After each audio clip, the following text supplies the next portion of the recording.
DYFI পূর্ব বর্ধমান জেলা committee আগামী 29 তারিখ দুপুর 2:30টার সময় ভাতার রেল স্টেশনের সামনে আমরা কয়েকটা দাবি নিয়ে জড়ো হব।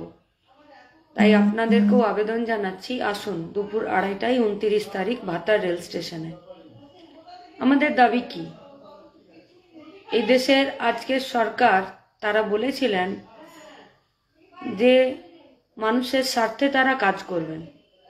আমরা দেখলাম যে ভারতীয় রেল, যে ভারতের গোটা অর্থনৈতিক ব্যবস্থার সবথেকে কম পয়সাতে কম ভাড়াতে যে যানবাহন ব্যবস্থা পরিচালনা করে এবং গোটা ভারতবর্ষের অর্থনীতির ব্যাকবোন, এটাকে লাইফ লাইন বলে, সেখানে তারা বুলেট ট্রেন চালাতে, বন্দে ভারতের মতন সুপার স্পেশালিটি ট্রেনগুলোকে চালাতে যতটা তারা ইন্টারেস্টেড, উৎসাহী, ঠিক ততটাই তারা বিন্দুমাত্র গরিব, মেহনতি মানুষ, খেটে খাওয়া মানুষ, বেকার, তাদের জন্য এই রেলকে তারা ব্যবহার করতে চান না।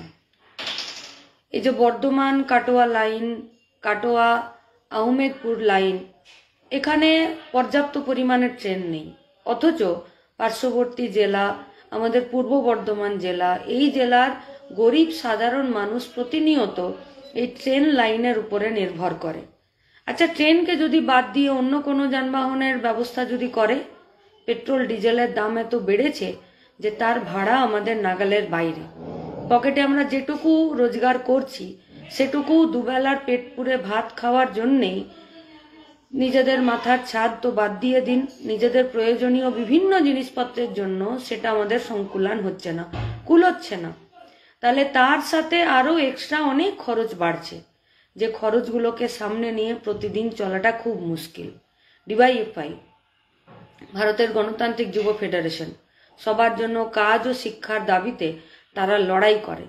সেখানে রেলের মতন একটা বড় দপ্তর, যেখানে সব থেকে বেশি চাকরি হয়, সেই রেলটাকে আজকে বেসরকারিকরণ করে দিচ্ছে এবং সেখানে প্রতিদিন শূন্য পদ থাকছে। তার সাথে গোদের উপর বিস্ফোরণের মতন হয়ে দাঁড়িয়েছে আমাদের বর্ধমানের এই দুটো লাইন। আমাদের পরিষ্কার দাবি, ট্রেনের সংখ্যা বাড়াতে হবে।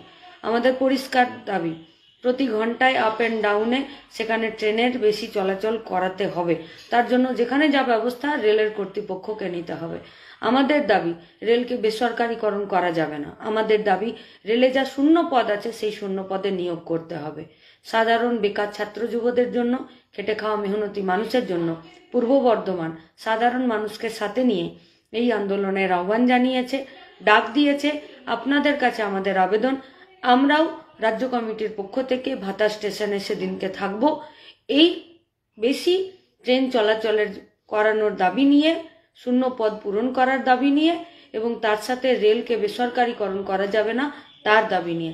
আপনাদের কাছেও আমাদের আবেদন, আসুন সবার সাথে রেলকে ফিরে সাধারণ মানুষের জন্য, গোটা ভারতের অর্থনীতিতে ব্যাকবোন হিসাবে ফিরে প্রতিষ্ঠা করার জন্য, সব থেকে বেশি চাকরির জায়গা করার জন্য এবং কম পয়সাতে যানবাহনের যে ব্যবস্থা সেই ব্যবস্থা করানোর জন্য সবাই মিলে আসুন। এই দাবি সবার হোক, এই আন্দোলন সবার হোক, কর্তৃপক্ষের কানে যাতে এই কথা যায় এবং আগামী দিনে আমরা সবাই মিলে যাতে আমাদের দাবিকে ছিনিয়ে আনতে পারি, তার জন্য আগামী 21 তারিখ দুপুর 2:30 ভাতা স্টেশন, ডিওয়াইএফআই পূর্ব বর্ধমান জেলা কমিটি।